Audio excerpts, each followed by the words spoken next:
ఒక అందమైన అడవిలో శివ అనే చిన్న కుందేలు ఉండేది. అతనికి అడవిలోనే అత్యంత మహిమగల కుందేలు కావాలనే కోరిక. రోజూ బరువైన రాయలు ఎత్తడం చేసేవాడు.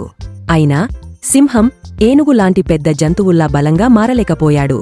ఒకరోజు శివ తన సమస్య గురించి అక్కిల గౌడు అనే తెలివైన గుడ్లగుబతో మాట్లాడుతూ, నేను నిజమైన బలాన్ని ఎలా పొందగలను అని అడిగింది. గుడ్లగుబ నవ్వుతూ, నిజమైన బలం శరీరంలో కాదు, మనసులో ఉంటుంది. తెలివిగా ఆలోచించు అని చెప్పింది. ఒకరోజు అడవిలో పందెం. అడవి చివర ఎత్తైన కొండ శిఖరాన్ని ఎక్కాలి. అప్పుడు సింహం, ఇది నాకు చాలా తేలిక. ఏనుగు కూడా, నేనే గెలుస్తా అన్నది. శివ మాత్రం కంగారు పడ్డాడు. పోటీలో సింహం, ఏనుగు ముందుకు దూసుకెళ్లాయి. కాని శివ మాత్రం వెనకబడ్డాడు.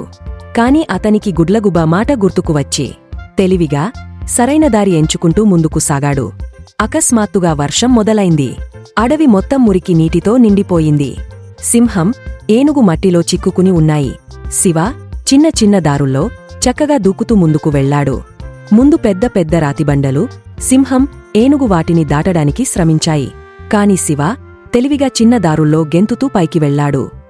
సింహం, ఏనుగు అలసిపోయాయి.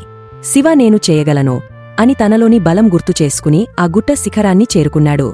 అడవిలోని జంతువులు అన్నీ శివకు అభినందనలు తెలిపాయి. సింహం, ఏనుగు నువ్వే నిజమైన విజేత అని చెప్పారు. ఆ రోజునుంచి శివ మహిమగల కుందేలు అయ్యాడు.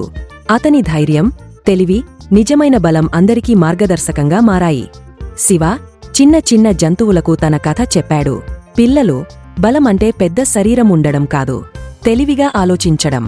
అందరూ ఆనందంగా అంగీకరించారు. Please subscribe to my channel.